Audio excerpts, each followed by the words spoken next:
reminding every listener that healing is possible. Thank you for joining us, and thank you for being part of our community that believes every story matters. Please don't forget the chat. Please join the conversation, share and tell a friend, and we'll be right back in 2 secs. Moment. This is for every storm I survived, every night I cried, and every battle you brought me through, Lord. Devil, you can't have my mind, you can't take control. I've been covered by the blood, God protecting my soul. I walk through the fire, walk through the night, but I came out stronger, covered by his light. Yeah, I heard your whispers, tried to break my faith, but God stepped in and put you in your place. I'm armored up, anointed, bold and whole. You can't touch what heaven holds.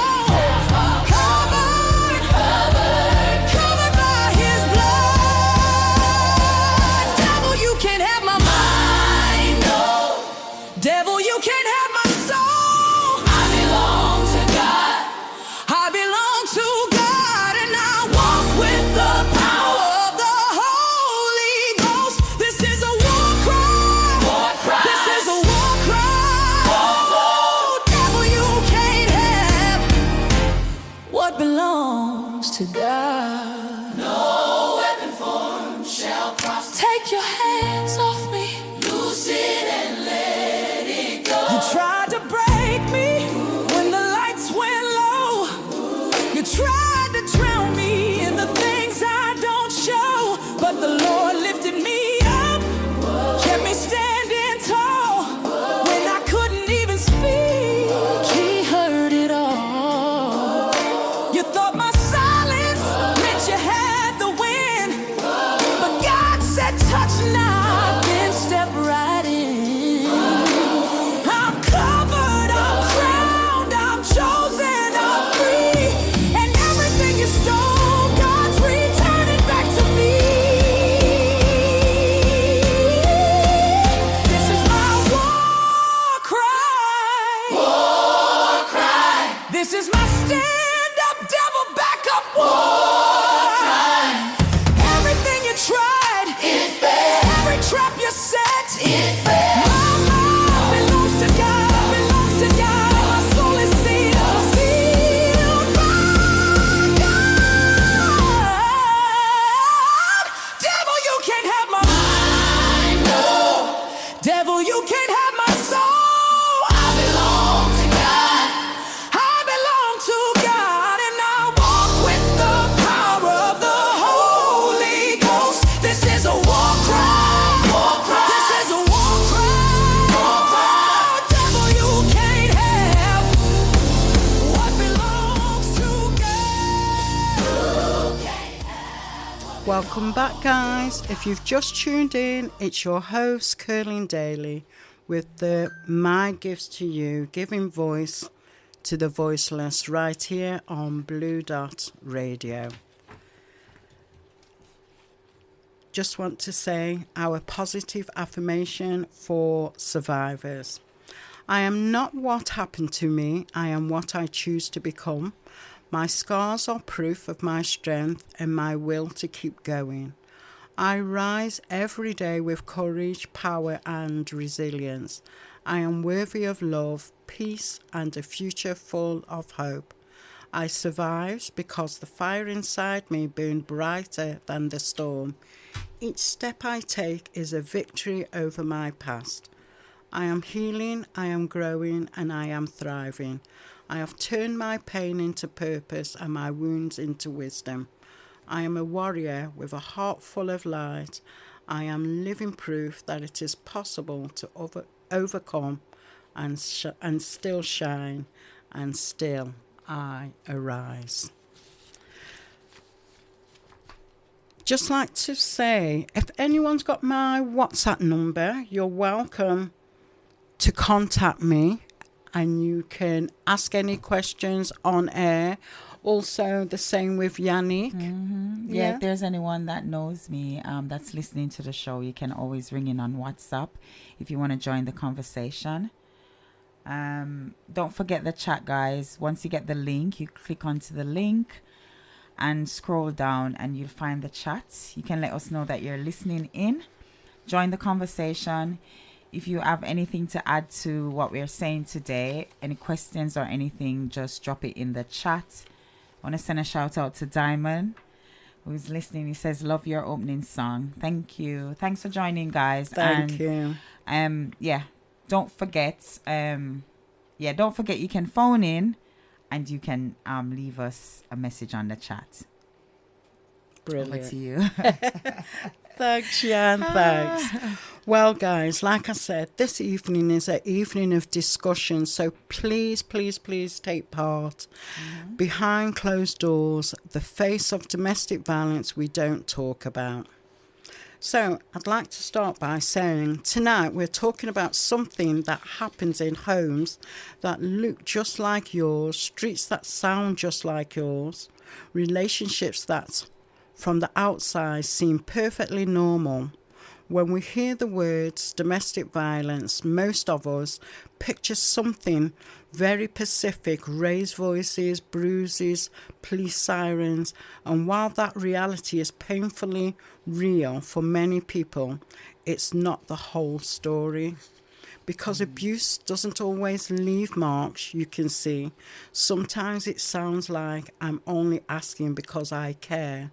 Sometimes it looks like someone checking your phone, controlling your money, isolating you from friends, making you doubt your own memory. And often the most dangerous part isn't staying, it's trying to leave.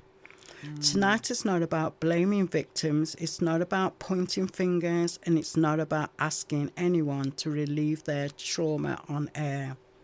It's about widening the conversation, about asking why some stories are believed and others are ignored, about how culture, gender, fear, love, and silence all play a role in keeping abuse hidden behind closed doors. You don't have to call in, but I do want you to call in. You don't have to share your story. You can just listen, because understanding is where changes begin. We know that this is a difficult conversation, but it's a necessary one, and we're having it together tonight. So, as we know, domestic violence isn't just one thing. It shows up in many faces, and not all of them bruises. Here are some of the most common ones. We're just going to run through the list because these are the everyday ones. Yeah. You want me to start? Yes. Okay, so the first one is the physical abuse that we all know. I think most of us are familiar with. So that's anything like hitting, slapping, choking, pushing, restraining, throwing objects, or denying medical care. Second one is emotional or psychological abuse, which is manipulation, intimidation, gaslighting, constant criticizing, humiliation, threats, or making someone feel worthless. Yeah. And then you've got verbal abuse. And guys, also, if there's something that we mention and you're not sure what that means, you can obviously drop it in the chat as well, and we'll be able to explain and let you know what it means. So we've got verbal abuse: insults, yelling, name calling, threats, mocking, or using words to scare or control. Sexual abuse: any sexual activity without consent, pressure to perform acts, reproductive coercion, sabotaging birth control, forcing pregnancy, or using sex as punishment or control. And then you've got financial, which you can call it economic abuse, and it's controlling money, preventing someone from working, stealing income, forcing debt, or making a person financially dependent. Coercive control, a pattern of domination, isolating someone from friends and family, monitoring movements, controlling daily choices, enforcing rules with fear. This is now recognized as a core form of abuse. Yeah. And then you've got digital or technological abuse, and it's tracking phones, reading messages, controlling social media, sharing private images, or using technology to stalk or threaten. Spiritual or cultural abuse, using religion, beliefs, or cultural expectations to justify control, silence, or harm. God says you must obey. This is how our culture is. Yeah. And then you have stalking and harassment. And it's following, constant messaging, show up uninvited, or creating fear even after separation. And it says, a key thing to know, domestic violence is about power and control, not anger or losing control. It can happen to anyone, regardless of gender, age, income, or background, and it often escalates over time. So guys, those was the basic face of domestic violence, what we hear about on a daily basis. We are going to discuss and explore more in depth about the faces of domestic violence behind closed doors. Again, please feel free to join in, write in the chat. Your opinions and questions matter. And we'll be right back in 2 seconds. 2 seconds, guys.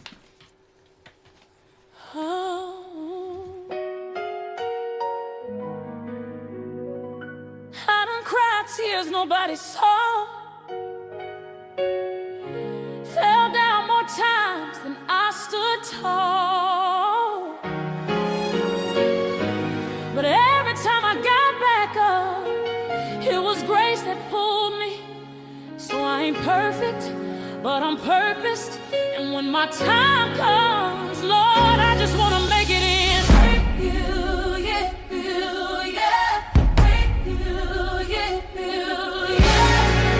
I've been down in the valley facing the ground.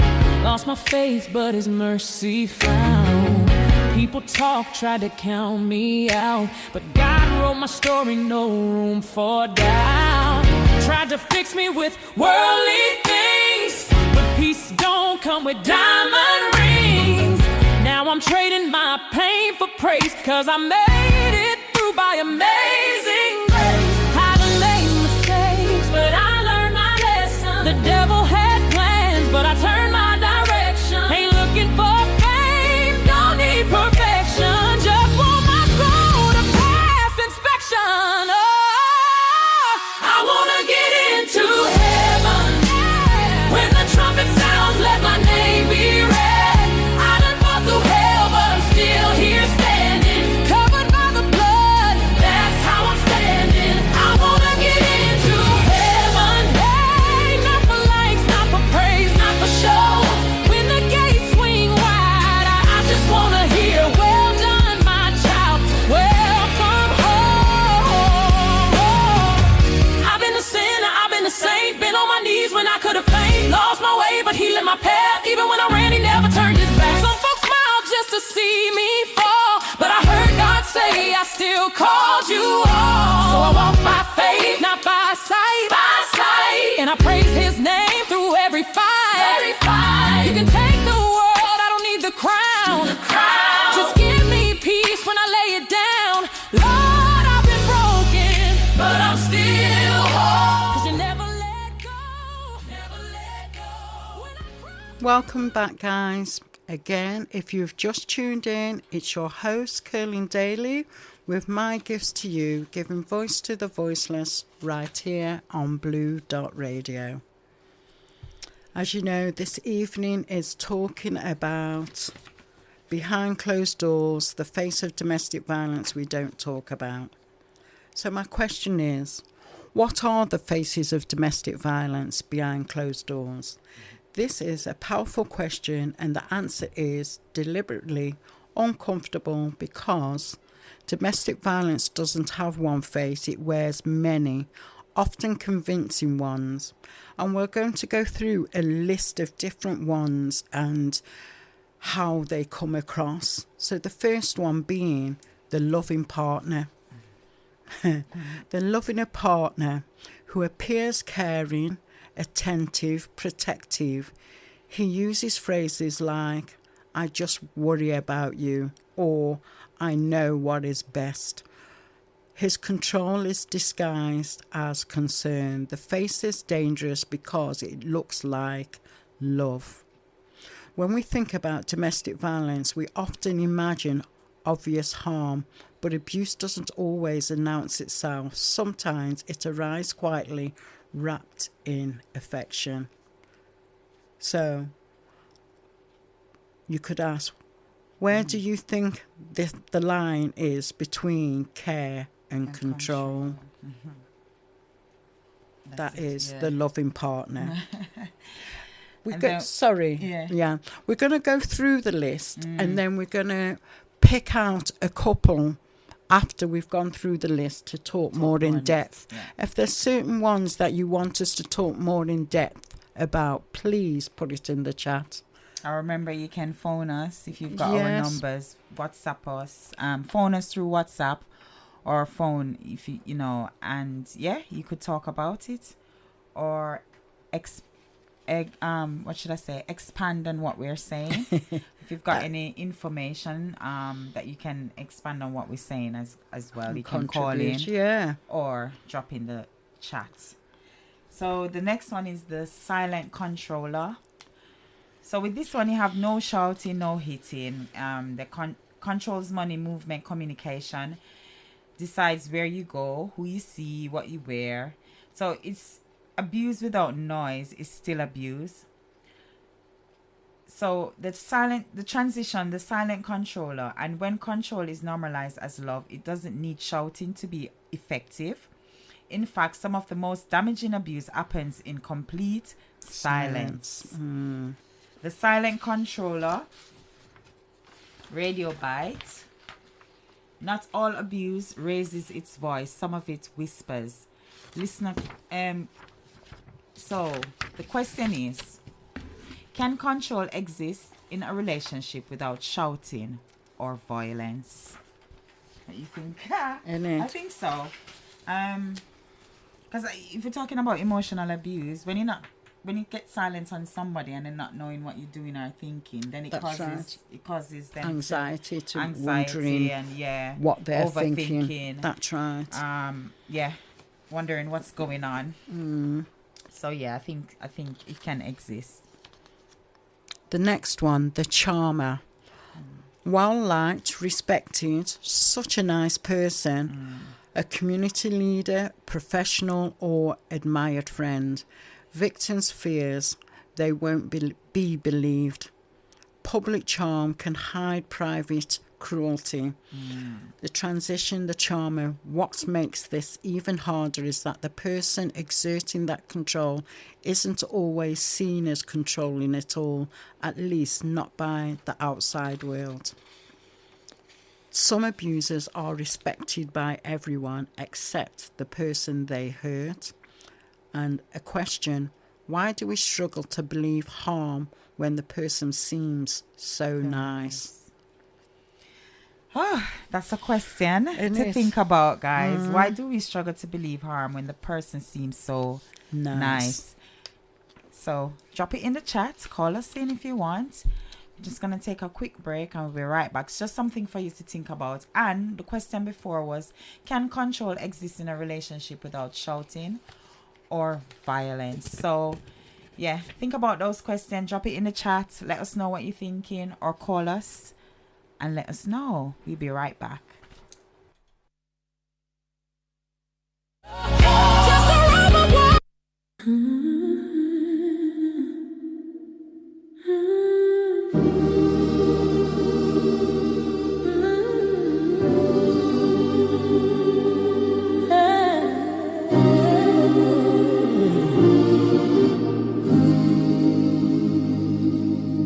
this year.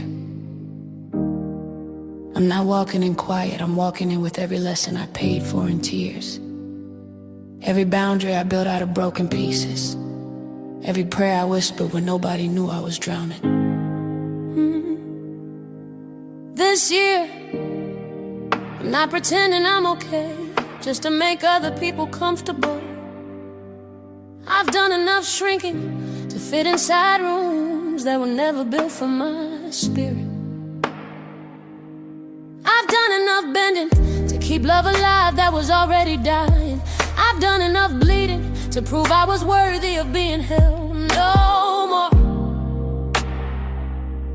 not this year.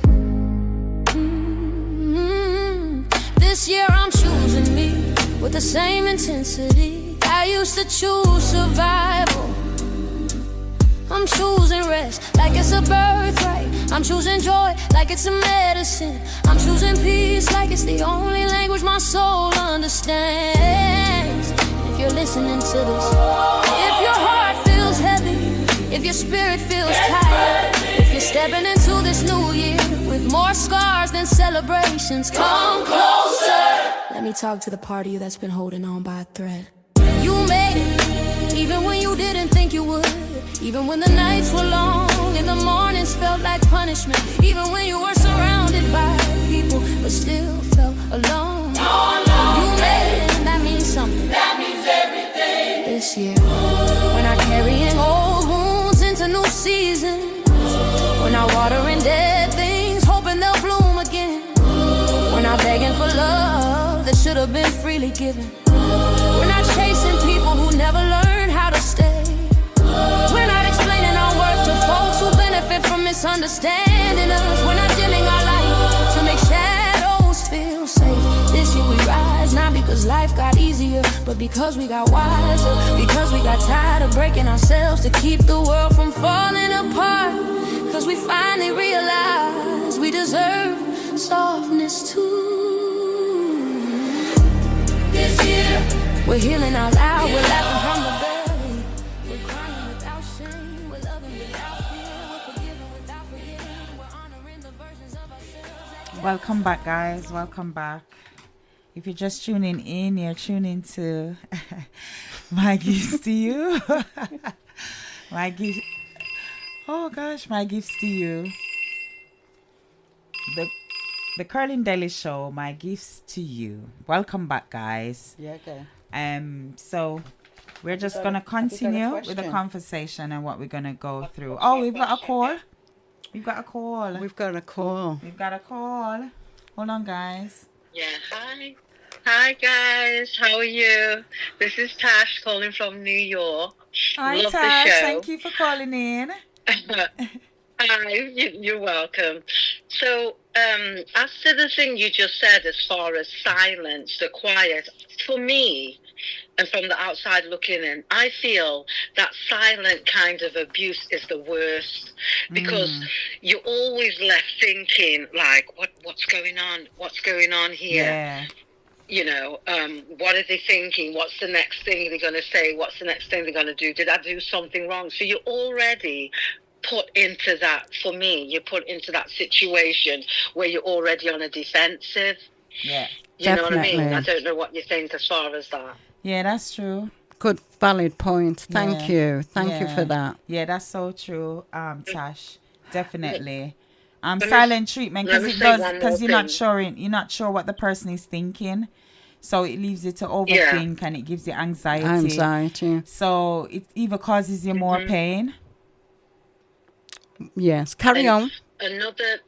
Another point for me, and this is on the flip side as far as we women are concerned, because I feel like our mums already put it on us that we have to be a certain way with a man, and somewhat like they show us to be somewhat submissive, actually.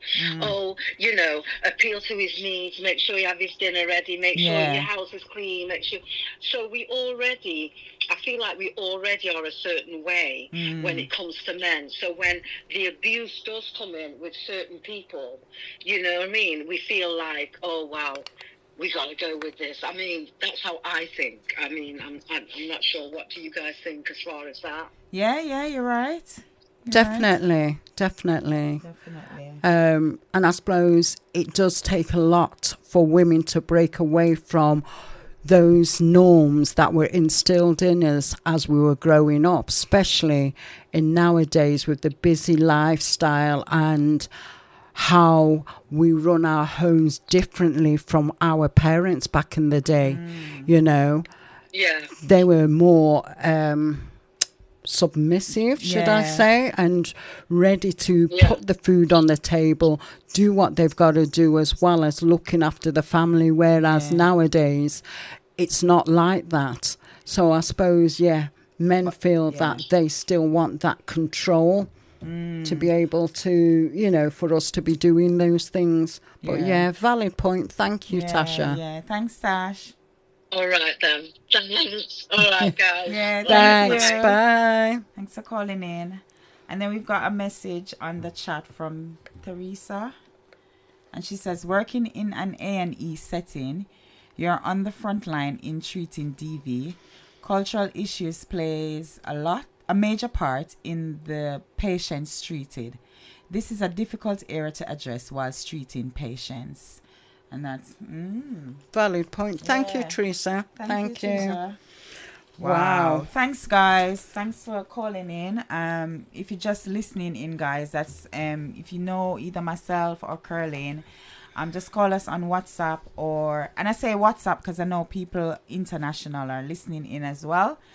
So it's going to be easier for them to phone in on WhatsApp and or just drop a question in the chat. Join the conversation. So the next one we'll be going to is the victim we don't expect. Is that the one? Yeah. Yeah, number 4. So it's men, LGBTQ plus individuals, elderly parents, people with disabilities. When society doesn't expect abuse, it often ignores it. So the transition, the victim we don't expect. When someone is admired, respected, or trusted, their behavior is rarely questioned. And that belief often falls hardest on victims who don't fit our expectations. The victim we don't expect. So domestic violence doesn't have a gender, age, or orientation. So the question is, who do you think gets overlooked when we talk about domestic abuse and why? Good You want to answer that one, Curlyn? Who do you think gets overlooked when we talk about? I would say, as you've mentioned here, the person who's got a disability. Yeah. A couple of months ago when we had Dave on the show and we spoke about the individual who's got vascular dementia and how they've reverted back to, you know, maybe they used to abuse in their heyday and later on in life through old age they've reverted back and then they start abusing their wives. So again, they may be a person who may be overlooked. So yeah, that's true. It's so true. And as you say, if it's a certain type of man in the society, you know, we've heard of leaders, pastors, you know, ministers, you know, people in government, you that's know, right. In high places, and you know, their wives are, you know, they're abusing their wives, their children. That's right. And they're overlooked. Nobody's going to believe the wife or the children because of the position they hold as men. So that's so true. And, you know, it's funny because some abusers, they'll go out there and be so different with people and then they come home behind closed doors. That's right. So whatever you say doesn't make sense. So, yeah. And here, as we're talking and referring to men, a couple of months ago, a celebrity we may know, Dijaman Hussein, accused his ex-girlfriend and his mother of his children of domestic violence. He asked her to leave the home that they'd been sharing for over 3 to 4 years, and she punched him twice. Yeah, in the face. Left his eye swollen, had to have surgery and so forth. And that was January of this year. So when we talk about faces of domestic violence, there's celebrities out there, you know. When I read this article, I thought to myself, wow. And there was a lot of comments to say, why is this man getting his ex-girlfriend arrested? But at the end of the day, it's abuse. It's abuse. It's abuse. Whether it's that's right. Whether it's a man or a female, it's abuse. Yeah. So yes, and then you've got other celebrities, as we know, Cassie, Sean Diddy Combs. Back in the day, Tina Turner, who went through abuse. Abuse behind closed doors isn't just about the everyday person. It's about celebrities as well. Anybody, as we know already, can go through domestic abuse. As it says, it doesn't have a gender, age, or orientation. So that's right. Anybody. And the next one we're going to look at, the cycle of apology. Abuse, remorse, promises, gifts, change. And that is so true. Because I remember when I went through my abuse, my partner would be trying to console me. He would give me gifts, promising me that it won't happen again. And you believe it's not going to happen again. But the moment something happens, that cycle... We're back in that cycle. So victims clings to the good times. He becomes a trap. Transition. For those victims, being behind is only one hurdle. The next is what happens after the harm, when apologies enter the picture. Yeah. The question, why do apologies sometimes keep people stuck instead of setting them free? I think in answer to that, it's because we want to believe that things are going to change. Yeah, we believe that it's going to change. He's very sincere this time. He's crying. He's stroking your hair. He's Whereas if he's doing something that he's never done before. That's right. Then, it's like, just think of different ways to try and smooth you over. They know what you like, and if you've been with them for a while, that's right. They can read it and know what you like. They know what's gonna get you to that place. That's right, because the promises can become part of that abuse. So definitely. Wow. So that's what do you think, guys? Why do apologies sometimes keep people stuck instead of setting them free? You can drop it in the chat, or you can give us a call if you have anything to say. Or if you wish to share a story, call us and let us know. Yes. Phone us in and let us know. So Tashi's saying abuse from women is overlooked.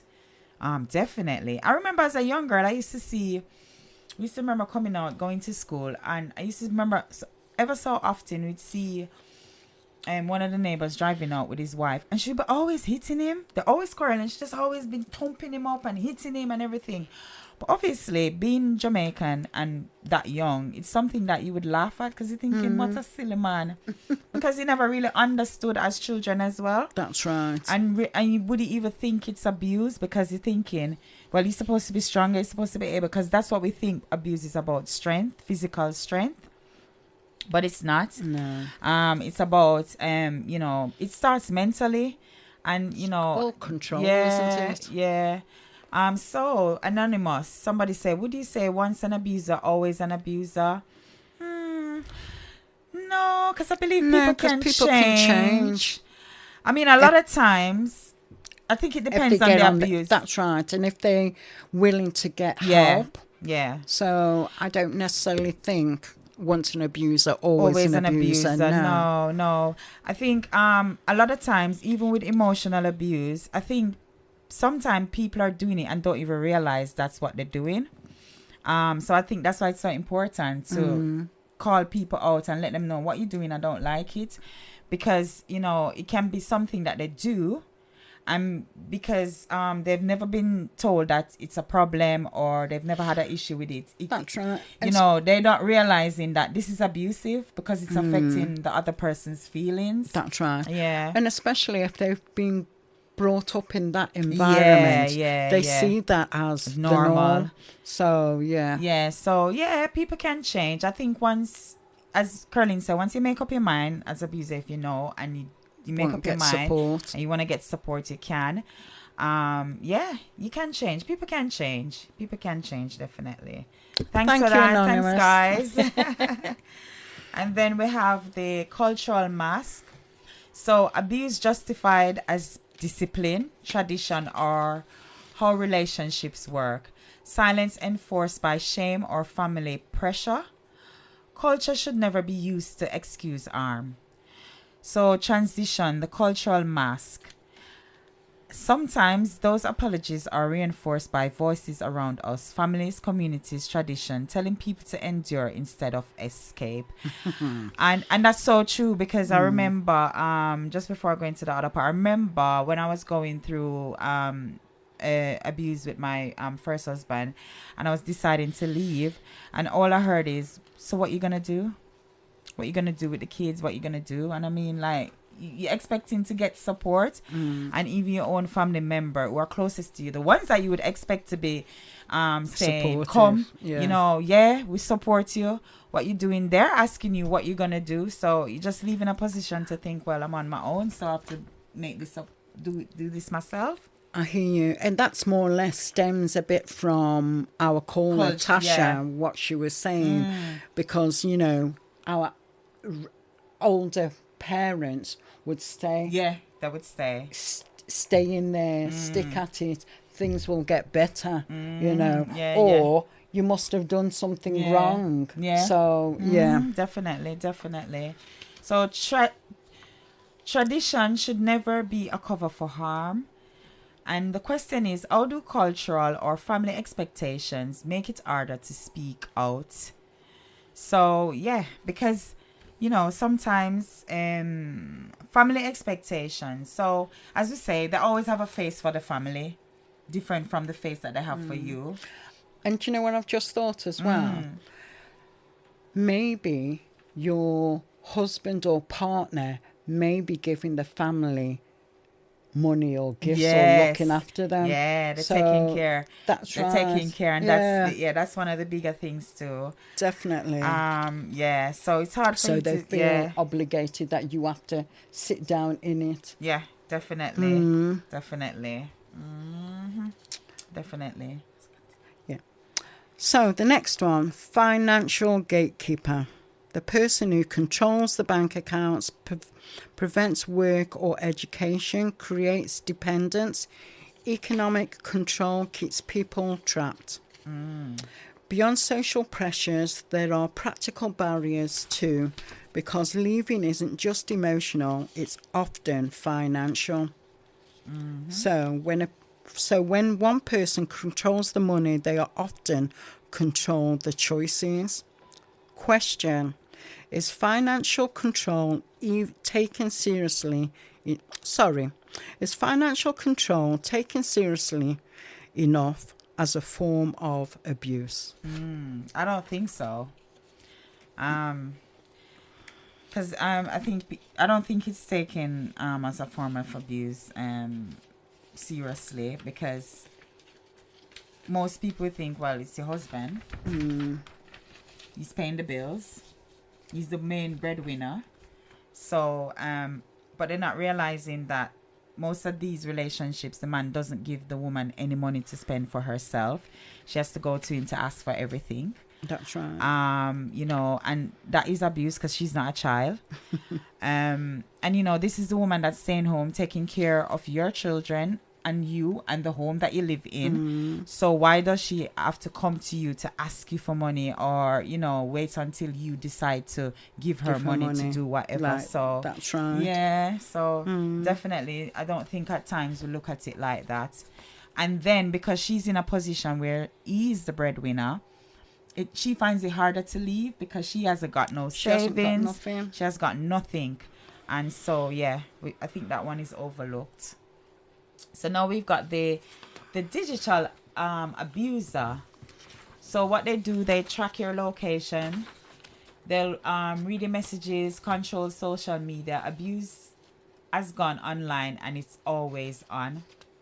So control doesn't stop at the front door. In a world where our lives live online, abuse has found new ways to follow. So abuse doesn't log off when the phone does.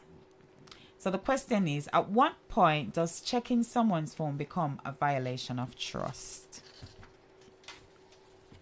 Anytime, I think. Anytime, Yeah, definitely. it's a violation of trust. Definitely, anytime.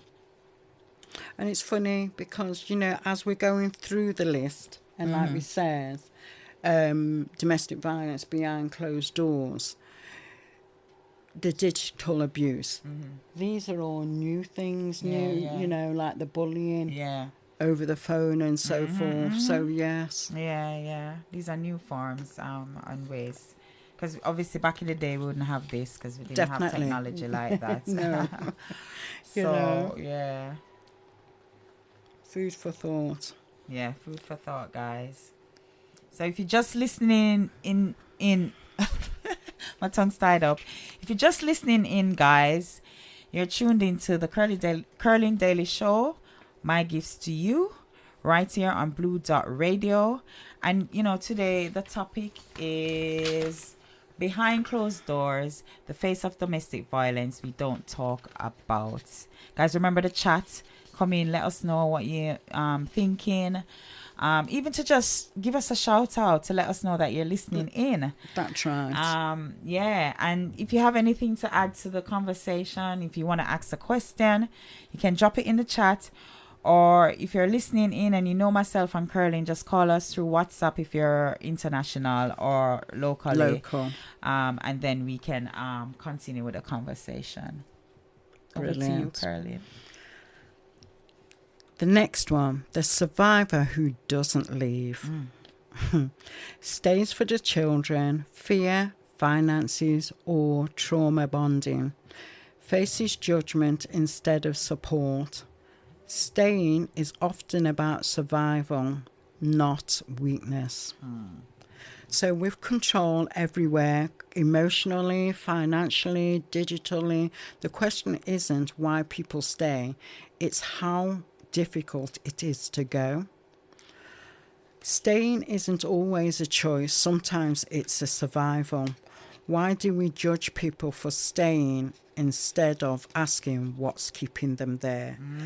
And that's so true. Yeah. I think, like it says, staying isn't always a choice. Sometimes it's about survival. Yeah. There was many a times that I've ran and he's called me, brought me back, you know? Yeah. And I feared for my life. So, yes, that was the choice I made to stay. Also with my son until in the very end it got that bad. I ended up leaving and having to leave my son behind just to break free. Yeah. But even then, he still came. I moved into a hostel, got my own place, and he still came there and dragged me out, beat me up, and so forth. So, yes, I can understand when a person says that they're staying. Yeah. It has to be right for the individual To leave. Yeah. to leave, to make sure that they've got different things in place, you know, to safeguard themselves. Yeah. Instead of just making that rash decision, I'm leaving and that's it, because you just don't know what the consequences of you leaving. It's going to be very detrimental. Yeah, as you stated before, Curlyn, you say it's safer to stay than leave. That's right. So most persons choose to stay. That's it. And it says, why do we judge people for staying instead of asking what's keeping them there? It's because you've never been in the situation. That's the only time you will judge somebody, because you're thinking, why don't I just leave? And that's because you don't understand. That's it. It makes it seem it doesn't easy. make sense to you. So yeah, that, you know, once you're judging, it shows that you don't understand the situation. And you know, only who is in the situation know why they're doing what they're doing. And all we can do is offer support until they've made up their mind to do the exit themselves. We've got somebody on the chat. Theresa, she's saying the person doing the abuse may have mental health issues, but hasn't got their illness officially diagnosed by a clinician because they haven't had access to a doctor. So yeah, that's true. Thank you, Theresa, for doing that. I think somebody else sending me something. Oh, so it says, Bev, hi Bev, thanks for sending the message. So Bev is saying, what is out there for someone to go for safety? I imagine it is still not straightforward. Definitely not. But there are various places, like I know in Wolverhampton, the Haven.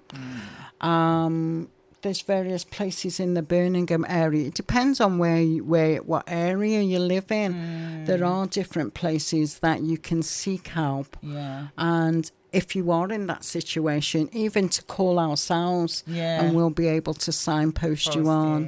Yeah. Because you got Women's Aid as well. That's on. Definitely. So if you're a woman as well, you can, that's one where you can go. And I'm sure if you're a man as well and you phone into them, not sure what to do, they can point you in the right direction as well. So yeah, don't suffer in silence. Don't suffer in silence. And there's nothing to be ashamed about. It happens, as you say, it happens to anybody.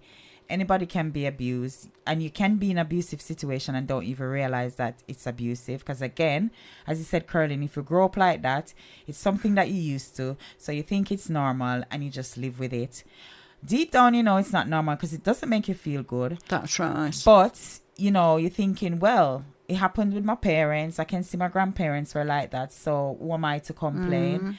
And, and over the years, you can lose your confidence. Things can happen. And, as women, we can get vulnerable as well. The other day, I think we were having a conversation and we're saying, as women, we must start becoming aware of when we're vulnerable, especially when we're single and we're deciding to date and stuff. Because even a thing as being on your menstrual, during that time, you're vulnerable. Very. And if you go out on a date with somebody and, you can make wrong choices because your hormones are all over the place. So it's just knowing yourself as well as a woman. Yes. And just know that, what you're vulnerable with. Become aware of that. So when you're making certain choices to date and stuff like that, you're not put yourself in a situation that's right, where you can't see the signs, or you see the signs, but you're not brave enough to say anything, or you're thinking it's just you. So, yeah. And then we have, so we're going to continue with the next one now. It's saying, the friend who didn't see you. Wow. No, the friend who didn't see it. I was thinking, didn't see me? The friend who didn't see it. Okay. Wow. This one sounds powerful, man. It is, definitely. So you have neighbors, colleagues, family. Miss signs or dismiss red flags. Domestic violence thrives in silence. Wow, you hear that, guys? It didn't say survive, it says it thrives. So, and while this is happening, many people are watching from the outside. Whoa, and that's so true. Friends, families, neighbors, often without realizing what they're missing. Domestic violence hides best in silence. So you see, guys, you can't be silent about it. You have to say something, share with your friends, because a lot of times, we'll be friends, and we're both going through abuse, but I'm not saying anything. You're not saying anything. Because of shame. But once, we say something, your friend can, you're helping each other and supporting each other. And so the question is, what signs do you think we often miss or choose not to see? What do you think about that question, Curlyn? I think for me, this question, a lot of times people will say, oh, I thought something was going on, but I didn't want to get involved. And that's the problem. That's the danger, yeah. That's right. And We've it's not about such a selfish nation. We need to get involved. Yeah. Because that could be your mother, brother, sister, Definitely. niece, aunt. We have to get involved. Definitely. you know. And getting involved doesn't necessarily mean physically going and fighting or trying to fight. That's right. Getting involved, if you see certain things, call the police. If you see that you can hear the person over there getting beaten, or you can see, or just let them know that I'm here to listen. Yeah. If anything happens and you need to come over as a neighbor or so, or you need to escape or whatever, just come and knock jump my door. over, knock my door, pull it, come in, just show them that you're there to support. However way you can. If you don't know how to support, and you don't know how to ask the person, because I know sometimes you don't probably want to say, I heard this or I heard that, or they talk to. See if you can educate yourself. So you better know how to help that person. Because, as we say, it can happen to anybody. And I'm sure you wouldn't want to be in that situation. And there's nobody not helping you or doing anything to help you out of the situation. So, yeah. So, guys, that's the last one, yeah. Yeah, those were 10 different faces of domestic violence behind closed doors. Yeah. We're going to take a break. Yeah. And when we come back, we're going to choose a couple and speak a bit more in depth about it. Yeah. Before we go, Tashi's saying on the chat, I think we as women can be very nasty towards each other. That is so true. That is so true. You find that, I don't know what it is. Some women, it's like, I don't know if it's jealousy or what it is, but yeah. What you think, guys? Can we be nasty towards each other as women when it comes to situations like this? Okay, guys, we're going to take a quick break and we'll be right back. I'm just a nobody. Yeah. Trying to tell everybody about somebody who saved my soul. Saved my soul. I didn't come with crowns or gold. No. I came broken, wounded, cold. But he picked me up. He turned me around. Placed my feet on solid ground. Thank you, Jesus. I ain't perfect, but I'm chosen by his mercy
Welcome back, guys. Welcome back.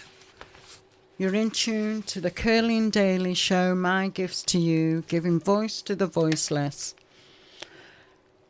As you've heard, we went through 10 different faces of domestic violence behind closed doors. We've chosen a couple to talk more in depth about. If there is any of them that you want to hear more about, please, as we said, write in the chat, phone either myself or Yannick on WhatsApp and let us discuss further. Mm-hmm. So the first one we're going to look at is the loving partner. Mm. As we said, the loving partner appears caring, attentive, protective. Mm. He uses phrases like, I just worry about you, or I know what is best. So these different phrases and how they portray makes you think to myself, gosh, he loves me. Yeah. He's very caring about me. And even to the outside of the home, people will think, gosh, he's loving. Yeah. But doesn't realise what is actually going on behind closed doors. Yeah. You know, so we have to think to ourselves, is he really loving, or is this part of his character to control? Yeah. What do you think? Yeah. Because especially if you're with somebody and they're just extra with their feelings and extra with the gifts, like, if you think about it, a normal person, you know, you would buy your partner gifts and stuff, but if they're coming in extra with it and stuff like that, it's gonna be hard. Because worse, if you've never been in the situation where you've dated somebody or been with somebody who really sees you and, you know, and give you stuff, so this would be like, wow, he loves me. And then, but before you know it, you can't go anywhere, you can't do anything with your friends. You can't make decisions on your own. That's it. And, you know, he dresses you, you know, tells you what to wear. And these different subtle things that come in, you think to yourself, oh gosh, he really cares about me. He wants me to wear this dress, or he wants me to put my hair like that. No, babe, don't wear that tonight. I think you should wear this. And and you're thinking, okay, but he's literally taking away your control. So you can't make no decisions. You can't say this is what you like. You ever... You know, sometimes you're watching the movie and the man will go out with the woman and he'll just order whatever for her. You know, like that on the menu. So it doesn't even give you a chance to make your own decision for what food you want to eat. So you're going to find yourself in a situation you're only eating what he wants. You to eat. That's right. You know, you're only dressing how he likes you to dress, wearing what he likes. And as much as he's giving you money, taking care of the bills and everything, what he's doing is taking away your independence. Definitely. And, you know, and I could say that was what my first marriage looks like, because it was this overbearing of gifts and everything, and they would do everything for you. I literally didn't really do anything, you know, when it comes to washing the car, paying the bills, going to the supermarket. I mean, the only thing I used to do is go and get my hair done and my nails done. And I remember one time I used to say to him, I'm not a figurine, you know, because then he wouldn't want me to go out or do anything. So I'm saying, I'm not a figurine. I'm not some thing that you should dress up and just having the house sitting down, looking cute and everything. You know, it would be a problem if I wanted to go out with friends or do anything. The level of jealousy behind it was unbelievable. So, yeah. So, as it says, sometimes abuse doesn't sound angry. But then, after a while, sometimes it comes with anger. Because what starts to happen is that when you realize that you've lost your independence and everything is all about him and you start to talk back, that's when the anger comes in. That's right. And that's when, you know, the other ways start to come in. And I think this kind of relationship is dangerous. Because if you're not doing what they want you to do, then they start to get angry. And I think that's where you get confused. Because now when they get angry Seeing with a you, different side. yeah, to now them. when they get angry with you and everything, now this is where they apologize with giving you stuff. So, you know, so it makes it even harder for you to leave. And it just Yeah. confuses you because 1 minute they're showering you with gifts, making you feel important, loved, cared for. And then the next minute, because you're not doing what they want, they've become angry, shouting, dictating Yeah. to you where you can go, where you can't go. Yeah. So you get confused and thinking, I don't understand that. Yeah. But at the same time, we sort of brush it under the Yeah, carpet yeah, and yeah, think, yeah. Yeah. he didn't mean that. It's you true. know? Yeah, yeah. So, yeah. Claudia says most abusers are suffering from rejection, and that's true. And I always say hurt people. Definitely. So, you know, a lot of times, you know, as I said before, you know, when the question was asked, do you think a abuser is always an abuser? And I says no, because this is it. Sometimes we just, most abusers are just living, and they've been abused. They don't even realize that they're projecting that abuse back on definitely. you. You know, so it's you know, a lot of times they're facing that rejection, and the loving partner would seem like somebody who has suffered from rejection. So they're trying to keep you around, making sure that you stay around because they don't want to be isolated. They've got attachment issues and rejection issues. So yeah, it's just don't know how to it's just be picking within up a the signs. relationship. Because I remember when I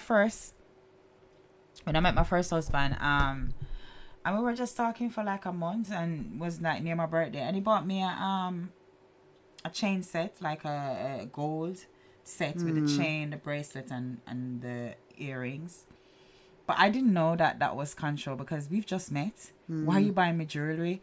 And jewelry is a sign as well that I realize when a man gives you jewelry, is taking ownership of you.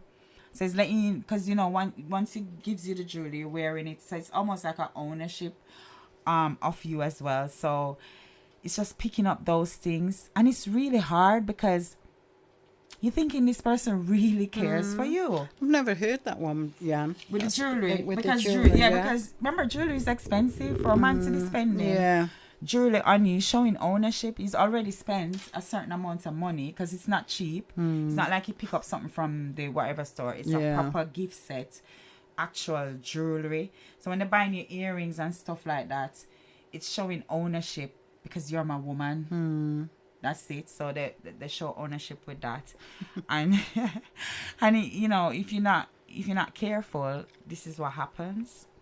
That coming like when a man takes you out on a date and he pays for the food and drink and think he's going to get something at the end of the night. And the end of the night, you know, it's the same thing again, control. Yeah, it's control. That's right. So we're going to look at the silent controller. No shouting, no hitting, controls money, movement, communication, decides where you go. I suppose we more or less touched on that in regards to the loving partner. Yeah. Decides where you go, who you see, what you wear.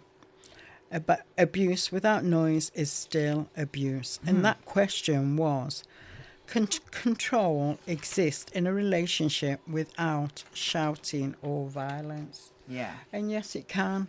Because like we've just said, in terms of the gifts that they may give you and so forth, you know what I mean? Their actions, the things that they do in terms of controlling you. So I believe it can.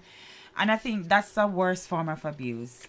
Because when somebody's shut down and they're not communicating, you don't know what they're thinking. Definitely not. You don't know what you've done wrong. You don't know because they're not saying anything.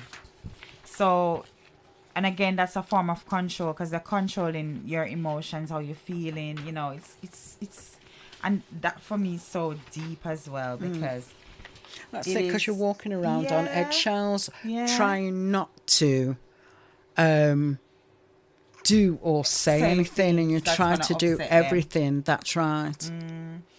Claudia is saying rejection often begins at childhood. the abuser feels like they are finally in control. And that's so true, Claudia, because yesterday I was because I've started reading this book called the Let Them Theory. And what it really saying is, when people are behaving how they're behaving, it's like, let them behave how they behave. Focus on you and how you react to what they are doing. Yeah. And one of the part they were talking about adults and emotional and controlling their emotions. And what they're saying, most of us as adults are still trapped in our 8-year-old selves. So most of us are dealing. Definitely. Yeah, we're children trapped in our adult bodies. So what happens when you see us as adults, we get tantrums, somebody tells us no, we get angry, we flip about. That's a child. Or you get silent, you don't talk to the person, or you get up in your feelings, and you probably have attitude and all of these things, and that's the child that's within that adult. So so if we're not healing that inner child, then that's what's gonna come out when it comes to our emotions. So definitely, rejection and these things often do begin at childhood. And most of our situations and most of our behavior, how we behave as adults, does stem from our childhood. So yeah, Claudia, thank you for that one, Claudia. Yeah.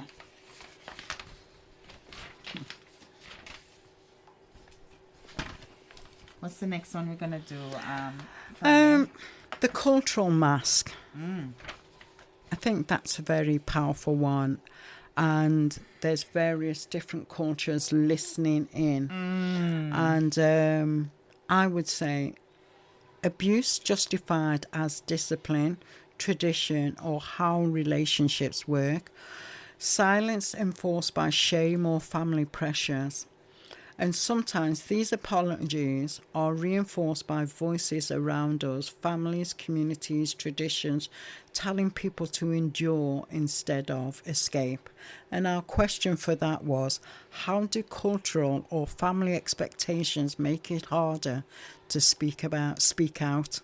And like I said, in regards to that is, our families expect us to sit down, be submissive, look after your husband, cook the big food, put it on the table for them, and so forth, and not to cause no problems. And as our parents, they would think that if anything's going on in terms of abuse, you must have done something. Yeah, that's what I was going to say. The woman is always the problem. One to blame, You must have done something, to cause him to be angry.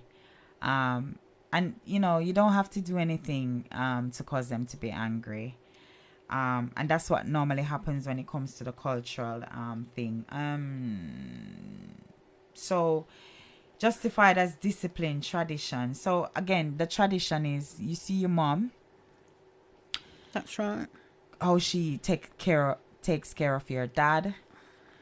She does everything.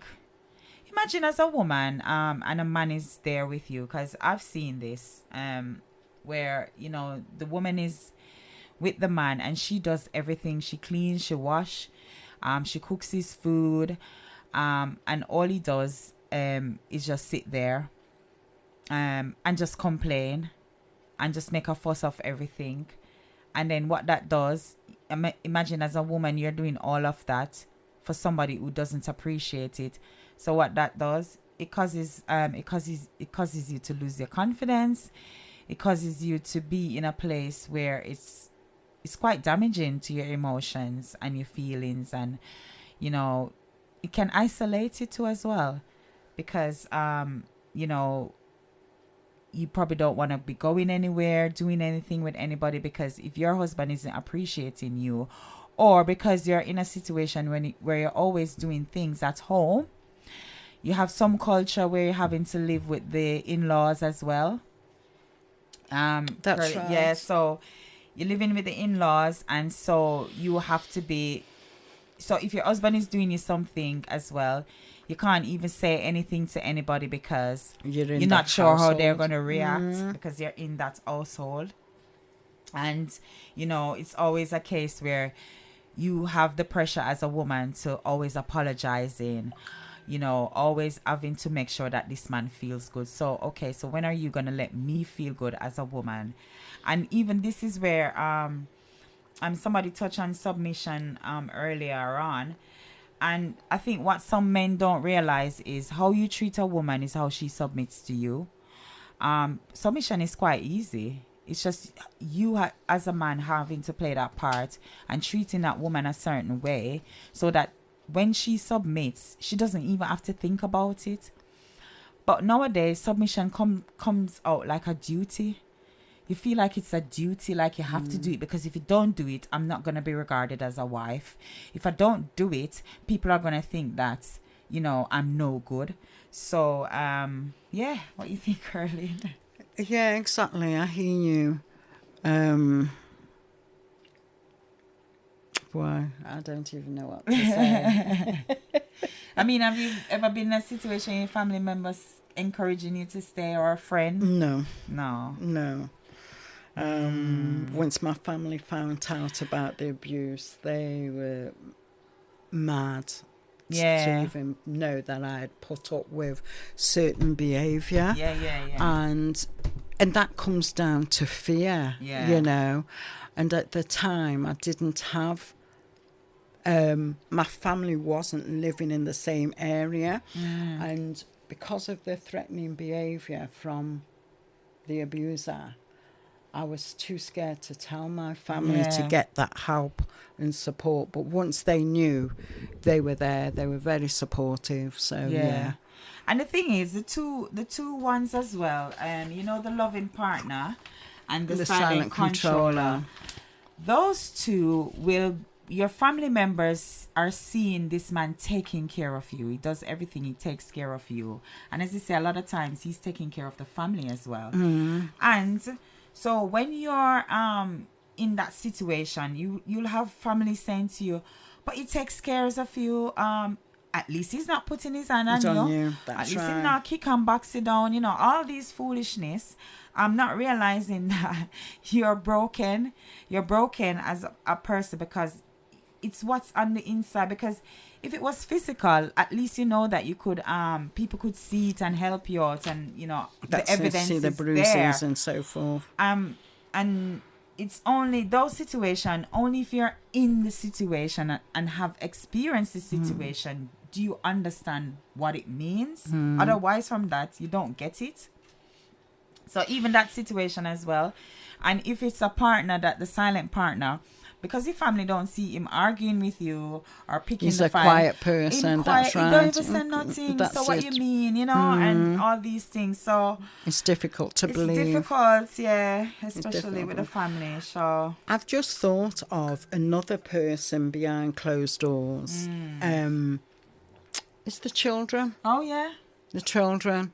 Because oftentimes, as a single mother, you might be growing up the children, and the children, because of the behaviour that they've seen from a partner, they also want to abuse you and fight you, Yeah, that's true. Not only that, also, as you say, if you had to leave the relationship, especially leaving it with the children, a lot of times as well, and that's why, when you get out of those situations, ladies, I'm advocating that do therapy, get yourself sorted, because what can happen is then you can take out that anger on the children. You can start to behave and treat your children a certain way, not realizing, and it's all because of the trauma that you've been through in that relationship. And you've gotten out of it. Not because you got out of it, that means you're healed. Because a lot of times we think that because we are out of it now, we got away and escape, we're all right. But no, your actions start to show up how you treat your children, or you talk to them. Because sometimes you're angry and don't even know why you're angry. You're going through so much emotions. Because remember, you've been traumatized. And if you have been in that relationship at least for over 10 years, 15, 20 years, you can't just get over it like that. You're not going to heal suddenly because you've left. So if you've got children, that's where you have to be careful as well. So get therapy. Get the children to get therapy. Plus, what you think the children aren't seeing, they have seen. They're feeling it too. They're experiencing everything that you're experiencing. somebody, come on, Jules, the children also act out what they have seen at school, nursery, etc. That's true. That's true. You know, they'll go into school and act it out. You know, even slapping other children, you know, because they're just acting it out. They don't know, they can't do it at home, because if they behave a certain way at home, they probably get beaten or get told off or whatever. So a lot of times they take it out the house, bring it into school, and bully others. and bully other people, That's other right, children. So yeah. Wow. And our last discussion, the survivor who doesn't leave. That's the big one. That's the big one. That's the big one we're ending with. Yeah. As I've said before, stays for the children, fear, finances, or trauma bonding, faces judgment instead of support. Staying is often about survival, not weakness. With control everywhere, emotionally, financially, digitally, the question isn't why people stay, it's how difficult it is to go. So our question here is, why do we judge people for staying instead of asking what is keeping them there? And as we said before, a lot of the times what keeps the person there is fear. Yeah. Especially if the person's in control of the finances. You've got nobody to support you. I know for myself, each time when I did try to leave and I had a good friend who would support me, she would put me up. But every time he knew where I was, because I didn't know anyone in Wolverhampton, so he would come straight to her home, one kick off the door, drag me out and bring me back. So the last time of deciding that I was leaving, I made sure I had somewhere to go, and I moved into a woman's hostel. And that was my saving grace. That was my way of getting out. But I had to plan it properly. I couldn't just leave like the other times. So, you know, people judge and say, gosh, it's easy to go, but it's not easy to go. It's very difficult it is, to leave. Yeah, because if you're with the person for, even if it's 5 years, you have built a lot together. And if you have children, you know, it's not a matter of just getting up and escaping. Because whereas if you're in a situation, as Curlyn said, and he's the main breadwinner, even if he's not the main breadwinner and you both putting in finance, you've invested a lot in the relationship as well. So it's not a matter of you can say just leave like that. You know, it's gonna be hard. You have to make decisions. You have to, you know, it's probably gonna take you a while to even figure out how to you're gonna do survive, this. how you're gonna survive. You know, things like that. So it's, and as I said, if anybody's judging, it's because they've never been in the situation. So they wouldn't be able to see or understand the thinking behind it or the action behind why you don't leave. And as you say, staying isn't always a choice, because nobody wants to stay in an abusive relationship. And it's also knowing when to leave, because there's a time when you could be thinking and planning to leave and can't get to leave because your life's at risk or you're dead. It's true. I think for me, because I tried to commit suicide twice, and then it was at that point I decided I've got to get out of here. You know, I couldn't stay there no longer. I heard something the other day, a researcher was saying, I think a woman has to be hit 32 times before she even make the decision to leave. So I don't know how many times, but but they're saying, they give a number to say, and they're saying 32 times to even decide to go. I don't know how true it is, but that's what I was hearing. Jules is saying online, Audrey. Hi, Audrey. That's my mother from Jamaica. Hi, Audrey. She just joined in. Thanks for joining. Yeah, Jules is saying women stay to keep the family together, especially if they are from a broken home. True. They tolerate anything, not thinking long term and how it will affect them. and them meaning the children, and even the women as well. Because I can tell you, my first marriage, it was over 10 years, and it still affects me now, because of the long term of the things that you've done. I'm still having things that I'm having to work on, and even with the children as well. So yeah, a lot happens, and I think the longer you stay in is the more work you have to do on yourself and the children when you leave, because the more damaging it is to you. So by the time you leave out of that, you have more work to do with, especially with your inner self. I hear you, but I don't think you think about that. No, when you're when you're in leaving, it's afterwards when you've gone, and even after when you've left, and even then when you've left, you don't realise the effect that it's had on you. Yeah. Until sometime later. Yeah, it's or true. if something happens and it triggers you, or Yeah. if you enter into another yeah. relationship and something happens, yeah. then you think to yourself, oh gosh, how comes I'm reacting in this way? Yeah. So Yeah. you don't always see it. No. Wow. And as we said before, and that's why it's so important, anybody that's leaving, I'm not just going to say women, because then it's men as well. Get therapy. Have a space where you can really talk about how you feel. A lot of times we don't even know what feeling. We can't even describe it. But a therapist will be able to let you know what what it is, and help you to understand and break it down.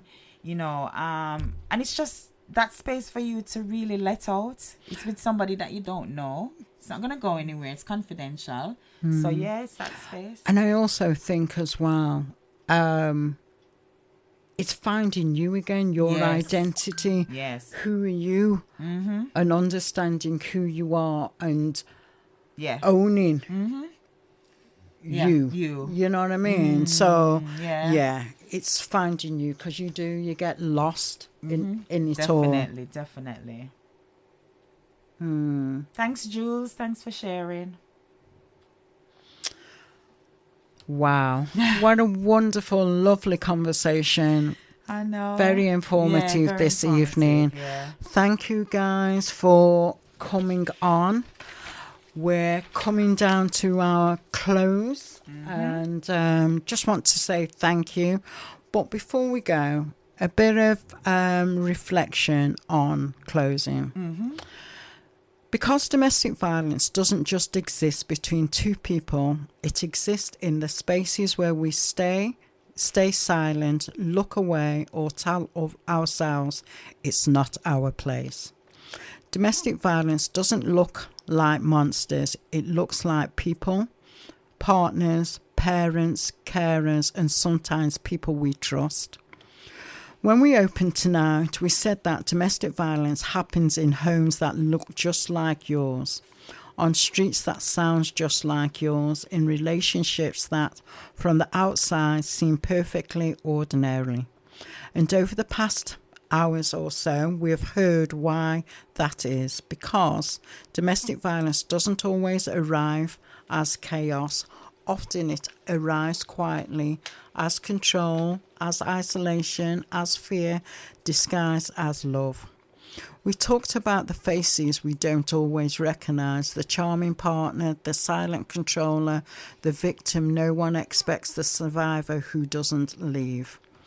And if there's one thing that has made tonight clear is this: abuse survives on silence, on disbelief, on the stories we tell ourselves to make discomfort easier.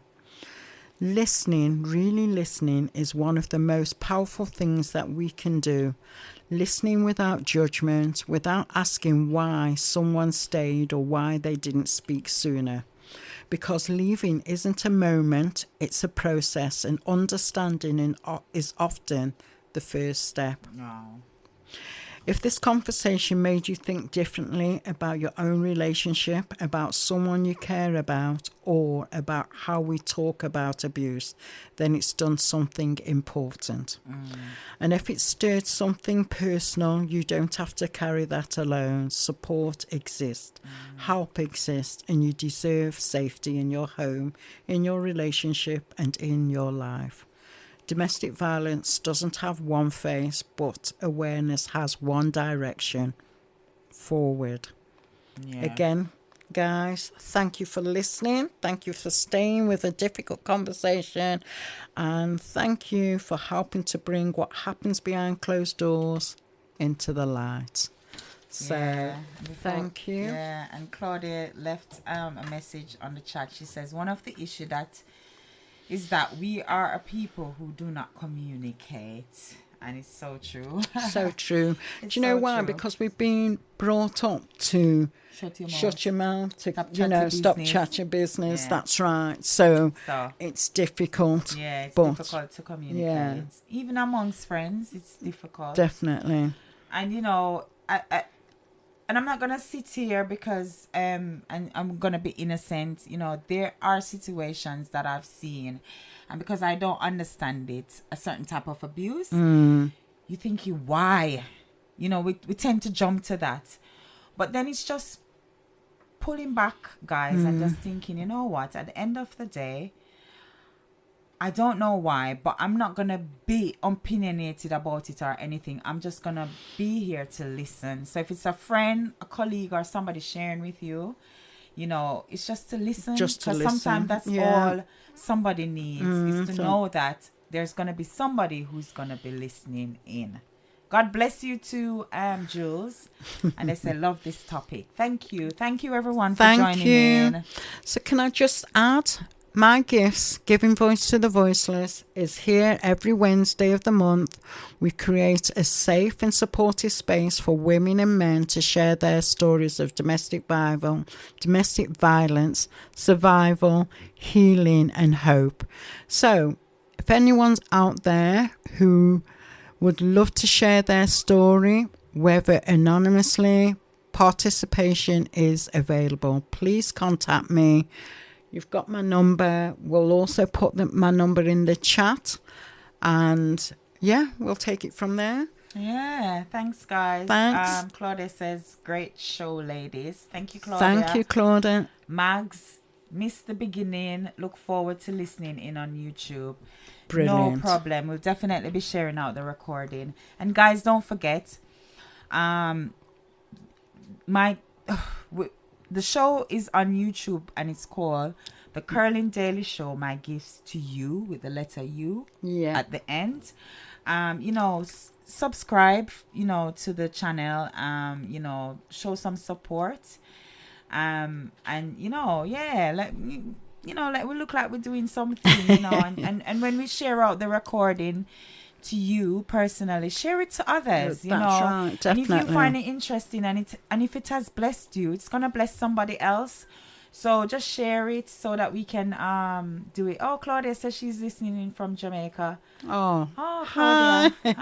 Hi, Great. thanks for listening, Claudia. Yeah, so just share it. Gracie B. Hi, Grace. Can I give a couple of shout outs for birthdays this month? My friend Leah, my brother at the end of the month, and also my daughter Shadeen. Oh, happy birthday guys. for when it comes. Yeah, happy birthday. All right, so till next time, guys, you'll hear us soon. Thank you. Good night. Faith ain't pretty. Faith ain't perfect. Faith is that tiny seed you plant in the dirt and dare to believe will break through the ground. So if you hear me,